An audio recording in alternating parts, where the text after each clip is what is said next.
Hello दोस्तों, Puneet study point के YouTube channel में आपका स्वागत है। दोस्तों, आज हम देखेंगे बिहार पुलिस मध्य निषेध सेवा परीक्षा जो 27/2/2022 को ये पेपर हुआ था, जिसमें मैथ का क्वेश्चन क्या पूछा गया था। चक्रवृद्धि ब्याज की किस दर से 1250 रुपया 2 वर्षों में 1800 रुपया हो जाएगा। ठीक है, ये 1250 जो दिया है ना, ये मूलधन है और 1800 रुपया क्या है, मिश्रधन है।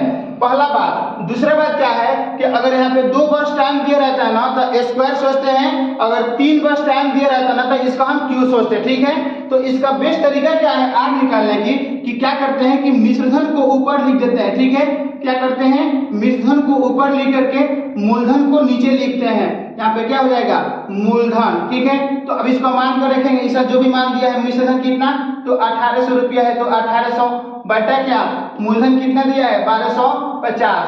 1250 एक जीरो से एक जीरो, अब 5 से कैंसिल करेंगे कितना, 5 से 15, 5 6 30, 5 से कैंसिल करेंगे 25 मत में जाएगा। ठीक है, अर्थात ऊपर कितना 36 और नीचे कितना 25।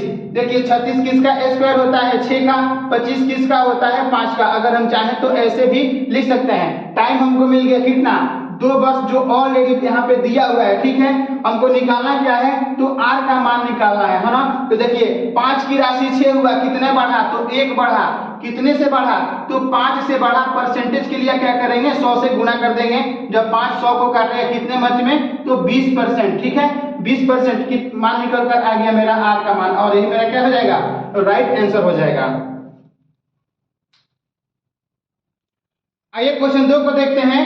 एक खिलौना पर 12% छूट देने पर इसे 308 रुपया में बेचा जाता है, तो खिलौने का अंकित मूल्य क्या है। देखिए जब 12% छूट पर दिया जाएगा ना, तो खिलौना कितना पर, तो 88% की वैल्यू पर दिया जाएगा। ठीक है, पुनः एक बार फिर सुने, 12% पे जब छूट दिया जाएगा ना, तो 88% के वैल्यू पर ये खिलौना कितने में दिया जा रहा है, 308 रुपया में। अर्थात 88% का वैल्यू कितना, 308। बोल रहा है ना कि अंकित मूल्य बता दीजिए, तो अंकित मूल्य अपने आप में कितना होगा, 100%। आइए इसको सजा कर काट लेते हैं, तो 308 बटे में कितना 88% इंटू कितना 100%। ठीक है, 100%। परसेंट से परसेंट कैंसिल हो जाएगा, इसको 11 से कैंसिल करते हैं, तो 11 दूनी 22, 8 बचा तो ये 88 हो जाएगा। 11 अट्ठे 88, और इसको काटेंगे 11 अट्ठे 88। 4 से इसको कैंसिल करते हैं, तो कितना 4 दूनी 8, और 4 से कैंसिल करेंगे कितना 25 मत में जाएगा, और पुनः 2 से डिवाइड करेंगे 28 को। ठीक है, तो कितना हो जाएगा, 14 हो जाएगा।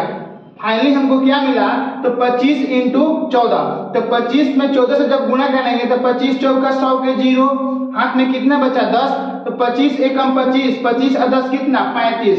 अर्थात अंकित मूल्य कितना 350 रुपया, और यही मेरा क्या हो जाएगा, राइट आंसर हो जाएगा।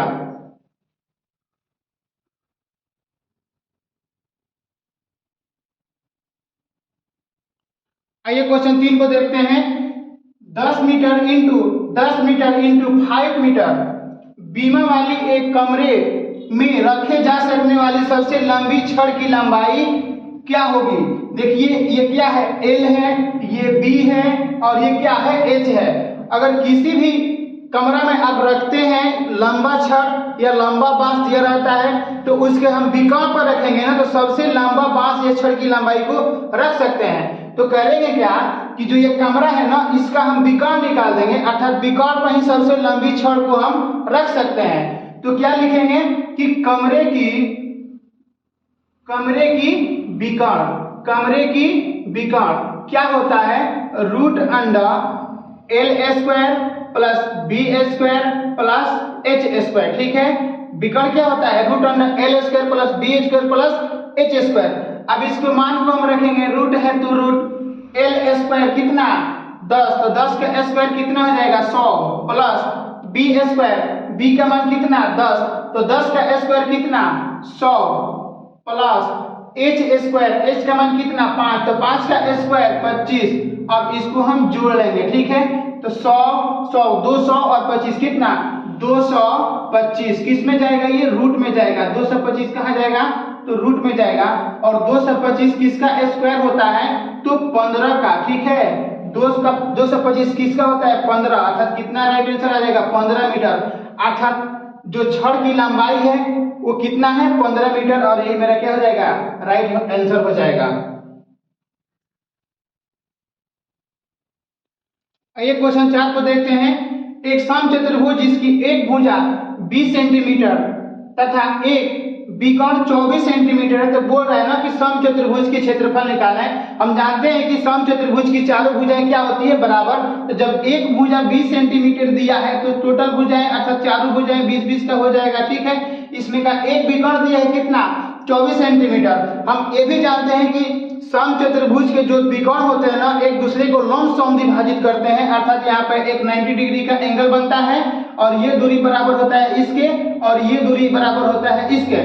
तो ये क्या है, AD और BC एक विकर्ण है। पुनः एक बार फिर सुने, AD और BC विकर्ण है। तो एक विकर्ण दिया है कितना, 24 सेंटीमीटर।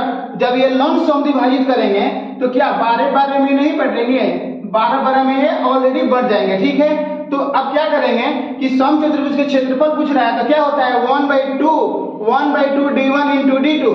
तो ऑलरेडी हमको D1 तो मालूम है, D1 क्या दिया है, 24 दिया है। जब तक D2 नहीं निकलेगा तब तक क्षेत्रफल कैसे निकलेगा। तो देखिए D2 निकालते हैं ट्रिपलेट के हेल्प से, ठीक है।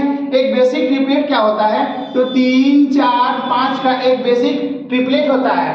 और क्या दिया है, 20 और 12 त्रिभुज दे दिया है। क्या दिया है, समकोण त्रिभुज यहाँ पे बन रहा है ना, यहाँ पर प्रत्येक जगह पर क्या 4 गो समकोण त्रिभुज बन रहा है यहाँ पे, है ना। तो ट्रिपलेट के मदद से हम निकालेंगे, ठीक है।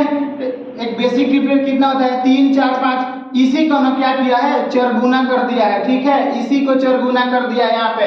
तो हम भी इसको क्या करेंगे, 4 किए कितना 12 और 4 चौके 16, 5 चौके 20। ऑलरेडी एक भुजा आ गया है मेरा कितना 12 और एक 20 आ गया है, एक 20 आ गया है। तो एक भुजा कितना हो जाएगा, अगर इस इसी त्रिभुज को हम जब ले लेते हैं तो ये कितना हो जाएगा 16। जब लंब सम विभाजित करते हैं तो ये भी तो हो जाएगा 16 का। अतः D2 हमको कितना मिल गया 16। अब 16 कितना 32। अब हम निकाल लेंगे समचतुर्भुज का क्षेत्रफल कितना होता है 1/2 into D1 into D2, ठीक है। 1/2 D1 into D2। तो आइए मान रखते हैं कितना दिया है 1/2 है तो 1/2 D1 का मान कितना दिया है 24 इंटू D2 का मान कितना 32। अब इसको हम काटेंगे, जब 2 से काटेंगे 32 को तो 16 मंथ में कटेगा। अब इसको 24 इंटू 16 तो 16 चौके कितना 64, 16 चौके 64। हाथ में कितना बचा तो 8 बचा, 16 दूनी 32। अब 32 से 8 कितना हो गया 32, 8